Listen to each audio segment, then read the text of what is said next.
A primeira transfobia que eu passei foi com a família Natura, quando eu fiz a campanha de Dia das Mães. E a família Natura me abraçou de um jeito assim, louco, sabe?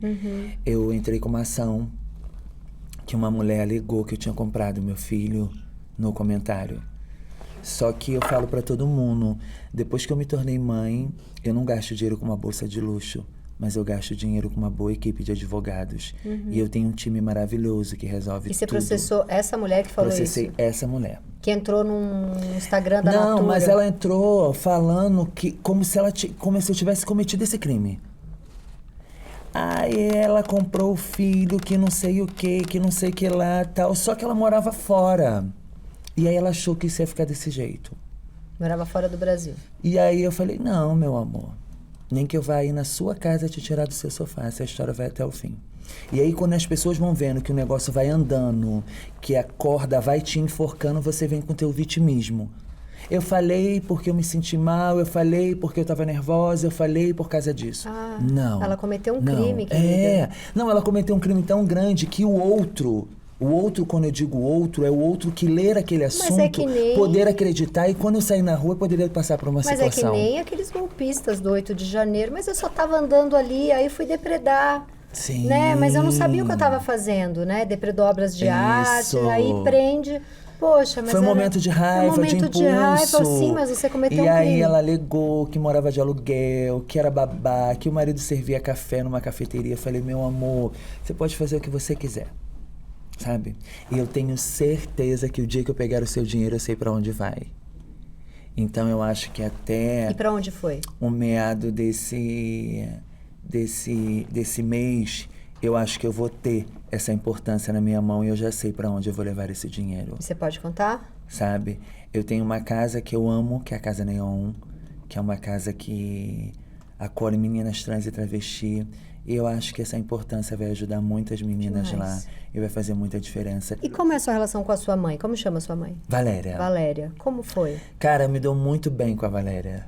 A Valéria é a minha melhor amiga. Primeira prótese que eu coloquei... Ela te deu seu primeiro sutiã. Sutiã. Eu vi uma entrevista, você contou. E aí, quando ela me deu meu primeiro sutiã, eu falei, caramba, a minha mãe me entendeu. A minha mãe me entende. Você tinha que idade?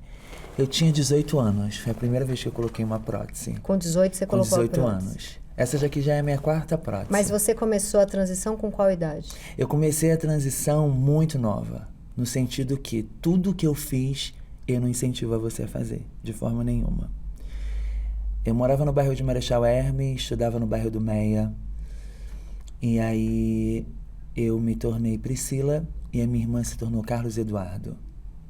Essa é a minha família. Uau. E nisso eu ia pra escola e minha mãe dava dinheiro de merenda pra gente. Nisso eu guardava o dinheiro quando Você tinha o quê? 12, 13? Eu já tinha uns 14 anos. Tá.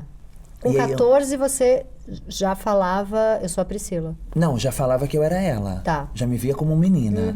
E aí nessa situação toda, eu pegava o dinheiro da merenda que minha mãe dava e guardava e peguei amizade com o rapaz na farmácia.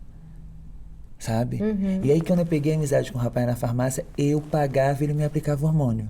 Sem Olha sua que mãe loucura. saber. Sem minha mãe saber. Com 14 anos. Com 14 anos. E ele aplicava e eu, não, já consegui, pum, pagava. Já consegui, pum. Aí ele sempre falava assim, nossa, se seu pai descobrir vai me trazer problema. Eu, não, é segredo, vai ficar entre a gente e tal.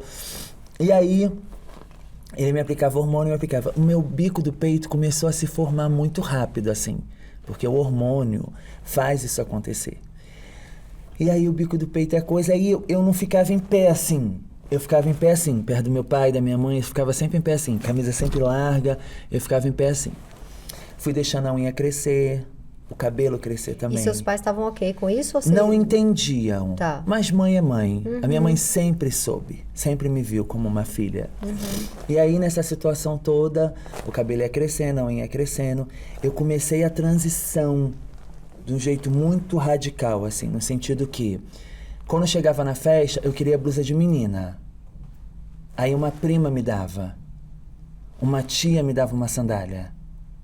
E o seu pai nisso? Cara, o meu pai nisso... Sabe aquele cara que finge que não tô entendendo? Deixa eu fingir Mas que não nunca tô foi entendendo. agressivo? Nunca. Minha mãe não.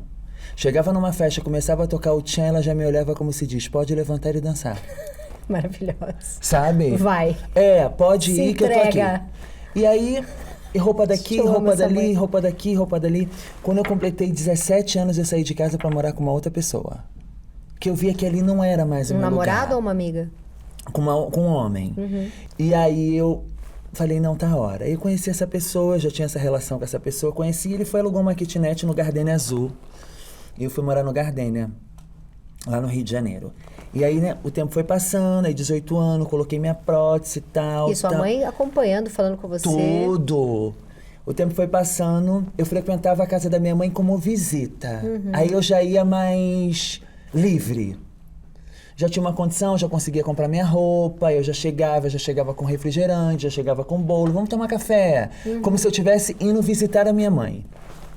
E aí o tempo foi passando, a relação não deu certo, ele foi pro norte, eu fui pro sul, vida seguimos. E aí o tempo foi passando, me tornei professora de lamberóbica no bairro de Marechal Hermes, no Disco Voador. E ali eu já era mais madura. Eu já tinha uma outra visão do que era uma relação. Eu já tinha uma outra visão do que era viver numa comunidade que as pessoas não gostavam de mim comprando pão. O seu João não me aceitava dentro da padaria, mas ele aceitava o meu dinheiro. Eu já comecei a ter essa maldade. O tempo foi passando, eu peguei uma inflamação no bico do meu peito, tive que trocar a minha prótese. Troquei minha prótese, minha mãe ficou um tempo comigo me acompanhando, por causa que eu não poderia fazer esforço. E ali começou aquele... E a sua irmã, ao mesmo tempo, também na transição, nesse mesmo período.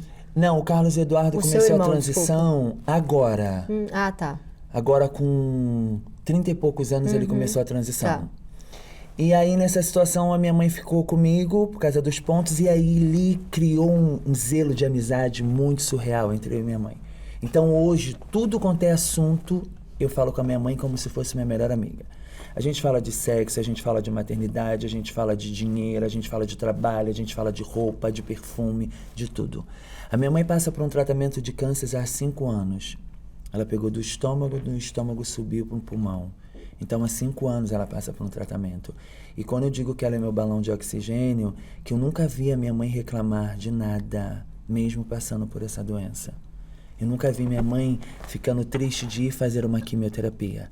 Ela se arruma toda, passa batom, passa blush, passa máscara de cílio, se enfeita toda, vai, volta, passa pela turbulência, que depois da quimio ela passa por uma turbulência. No outro dia tá maravilhosa. Então, quando eu digo que ela é minha inspiração, é nesse sentido. E é uma avó muito presente. Às vezes ela vem do Rio, fica 15, 20 dias aqui na minha casa, sabe? E seu filho ama ela. Ama. Ele tem um amor pelas duas vozes assim, E a sua sogra também é uma pessoa presente. Muito. A Dona Socorro é uma pessoa assim maravilhosa, mãe do Kaique. E quando você conheceu ela, você estava com o Kaique há quanto tempo? Então, eu sou casada com um cara que é ex-diácono de uma igreja. Uau. Uau! Como você conheceu ele? Conheci o Kaique numa balada que ele já estava meio mais pra lá do que pra cá na igreja. Por algumas situações que aconteceu, ele não se sentiu confortável de continuar. E aí eu precisava de um teste de bailarino. E aí ele fez pra ser meu bailarino, a gente começou a se envolver ele. Mas sabe quando você acha que vai ser só uma noite, assim, Sim. vida que segue? Não, estamos juntos há 7 anos, construímos uma família, se casamos. Eu me casei no foco da pandemia. Foi muito louco, quando eu pisei no altar, tinha 5 pessoas só no meu casamento. E aí Pandemia. eu fiz 1 ano de casada, a gente renovou E a mãe votos. dele sempre ótima com você, desde o começo. Muito. A Dona E Socorro- evangélica? Sim, e sempre me tratou muito bem. E aí nessa situação, ela começou a me acolher também ali e ser minha rede de apoio quando eu precisava viajar para fazer show, ficava com o neto Depois dela. dessa senhora que falou essa coisa horrível pra você, você Nunca conseguiu? mais, nunca mais. Fui eu, Kaique e ela. Eu, Kaique e ela. E aí, nessa situação toda, a minha sogra me acolheu do jeito, assim, muito louco, sabe? Assim, de me defender, sabe? Se tiver em algum lugar que surge um assunto, ela é a primeira a se posicionar com aquele assunto ali e sabe falar daquilo ali, sabe? Ela não é curiosa, eu vou falar, pô... Não, eu tenho uma nora que é trans, tal, Pereira Pão Duro e tá tudo bem. Então, assim, eu vejo que a família toda do Kaique me acolheu muito bem. Então, eu sou muito grata à minha rede de apoio, à minha sogra, o meu compadre, a minha mãe, o meu marido e as pessoas que têm esse carinho por mim, pela minha família, Que sabe? lindo. Muito linda essa história. Qual?